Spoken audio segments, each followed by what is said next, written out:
আসসালামু আলাইকুম ভিউয়ার্স। তো অ্যান্ড্রয়েড ডাটাবেস SQLite ডাটাবেজের এটা আমাদের চতুর্থ লেকচার ভিডিও। এই লেকচার ভিডিওতে আমরা দেখব কিভাবে আমরা ডাটাবেস থেকে ডাটা ডিলিট করতে পারি। এর আগে তিনটে লেকচার ভিডিওতে আমরা সেভ দেখেছিলাম, ভিউ দেখেছিলাম এবং আপডেট দেখেছিলাম। এবার আমরা ডিলিট দেখবো। আপনার ডিলিট করার জন্য আমরা নতুন একটা বাটন অ্যাড করবো। বাটন অ্যাড করে নিই আমি বরাবরের মতো কোড ডিসক্রিপশনে দিয়ে দেবো, আপনারা সেখান থেকে কপি পেস্ট করে নিতে পারেন এবং ডিজাইনটাও করে নিতে পারেন। এই যে আমাদের ডিজাইন কমপ্লিট হয়েছে, আমি এখানে ডেল নামে একটা বাটন ক্রিয়েট করে নিয়েছি। এবার আমি আমাদের মেইন অ্যাক্টিভিটিতে চলে যাব। মেইন অ্যাক্টিভিটিতে আমি এখানে আপডেট বাটনের পরে আমি ডেল বাটন নামে একটা বাটন ক্রিয়েট করে নিচ্ছি। এখানে নিচে বাটনের আইডি ফাইন্ড করে নিচ্ছি, del button. Okay, find view by ID dot ID dot delete button ID. Okay, del button আইডিতে আমি এবার লিসেনার অ্যাড করব। আমি SQLite ক্লাসে লিখে লিসেনার অ্যাড করছি। Del button ID equals listener click listener. তো আমরা আইটেম ডিলিট করব। কিসের উপর ভিত্তি করে ডিলিট করব? আমরা আইটেম ডিলিট করব আইডির উপর ভিত্তি করে, ঠিক যেরকম করে আমরা কাজ করেছিলাম আইডির উপর ভিত্তি করে। এই যে এখানে আইডির উপর ভিত্তি করে আমরা কাজ করেছিলাম, এখানে আমরা আইডির উপর ভিত্তি করে আমাদের আইটেমটাকে ডিলিট করব।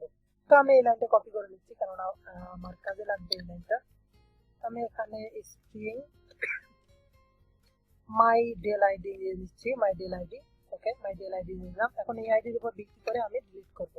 তো আমি একটা মেথড ক্রিয়েট করে নিব বরাবরের মতোই, অন ডিলিট ডাটা পেজ। ওকে, তো আমি আমার মাই ডেল আইডিটা পাস করে দিলাম। এবার আমি অল্টার এন্টার ক্লিক করে এন্টার চেপে আমি মেথডটা ক্রিয়েট করে নিচ্ছি SQLite ডাটাবেজের মধ্যে। এই যে SQLite হেল্পার ক্লাস চলে এসেছে এবং এখানে আমরা ডাটাবেস থেকে ডাটা ক্রিয়েট করব, সরি ডিলিট করব। তো আমরা আমরা রিড করব, রাইট করব। তো রাইটেবল থাকছে আমাদের এখানে data SQLite database dot delete. Delete করার পর আমাদের কি কি চাচ্ছে এখানে দেখতে পাচ্ছেন, টেবিল চাচ্ছে, অর্থাৎ আমাদের টেবিল নেম কোন টেবিল থেকে ডিলিট করব। তারপর আমাদের হোয়ার ক্লজ চাচ্ছে, কিসের উপর ভিত্তি করে ডিলিট করব? আইডির উপর। এটা আমি আগে লেকচার ভিডিওতে বুঝিয়েছিলাম।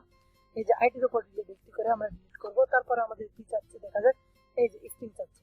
তো নিউ স্ট্রিং মাই ডেল আইডি। ওকে, তো আমাদের ডিলিট আইডি কমপ্লিট হয়েছে। এখান থেকে আমরা যদি ডিলিটের উপর ক্লিক করি দেখি কি পাস করছে, আমাদের রিটার্ন করছে ইন্টিজার ভ্যালু রিটার্ন করছে।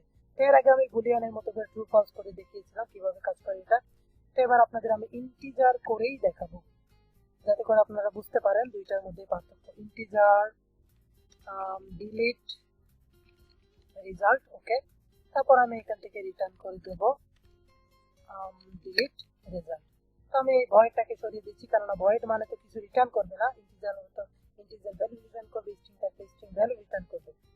তো ডিলিট রেজাল্টটা আমরা রিটার্ন করলাম কোথায়? মেইন অ্যাক্টিভিটিতে রিটার্ন করলাম, ঠিক এইখানটাতে। তো আমি রিসিভ করে নিই ইন্টিজার মাই ডিলিট রেজাল্ট নাম দিচ্ছি। এখন ইন্টিজার একটা ভ্যালু রিটার্ন করবে, যদি ডিলিট হয় তাহলে একটা ভ্যালু রিটার্ন করবে, অর্থাৎ ইন্টিজার নাম্বার রিটার্ন করবে। ইফ মাই ডিলিট রেজাল্ট বড় হয় 0 থেকে, তার মানে নিশ্চিতভাবে কোনো একটা পজিটিভ নাম্বার রিটার্ন করেছে। এখন আমি যেটা করব সেটা হচ্ছে ডিলিট সাকসেসফুল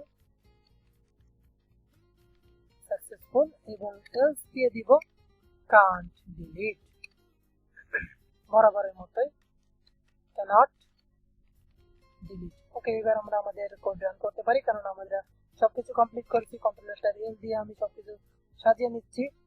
তো কোডগুলো আপনি ডিসক্রিপশনে পেয়ে যাবেন, সরি, আর সুন্দর করে বুঝে নিতে পারবেন, অবশ্যই সেখান থেকে দেখে নিতে পারবেন।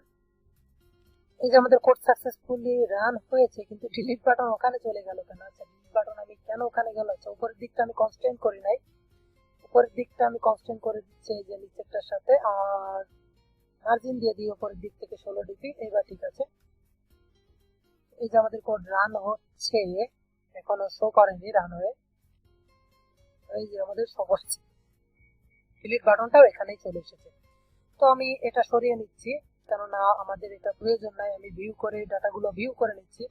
এখান থেকে আমি চাচ্ছি 2 নম্বরটা এর হাতকে ডিলিট করবো। আমি 2 নম্বরে ক্লিক করছি, ব্যাক বাটনে ক্লিক করছি, ডিলিট বাটনে ক্লিক করছি, তারপরে ডিলিট সাকসেসফুল দেখালো। এবার যদি আমি ভিউতে ক্লিক করি তাহলে দেখবো আমাদের রাতটা চলে গিয়েছে। তো এবার আপনারা আপনাদের লিস্ট ভিউ একটু ডিজাইন করে নিতে পারেন সুন্দর দেখানোর জন্য। আমি লেআউট, সরি নট লেআউট, ঠিক এটা অ্যাকচুয়ালি মেইন অ্যাক্টিভিটিতে আমি লিস্ট ভিউ চলে যাব।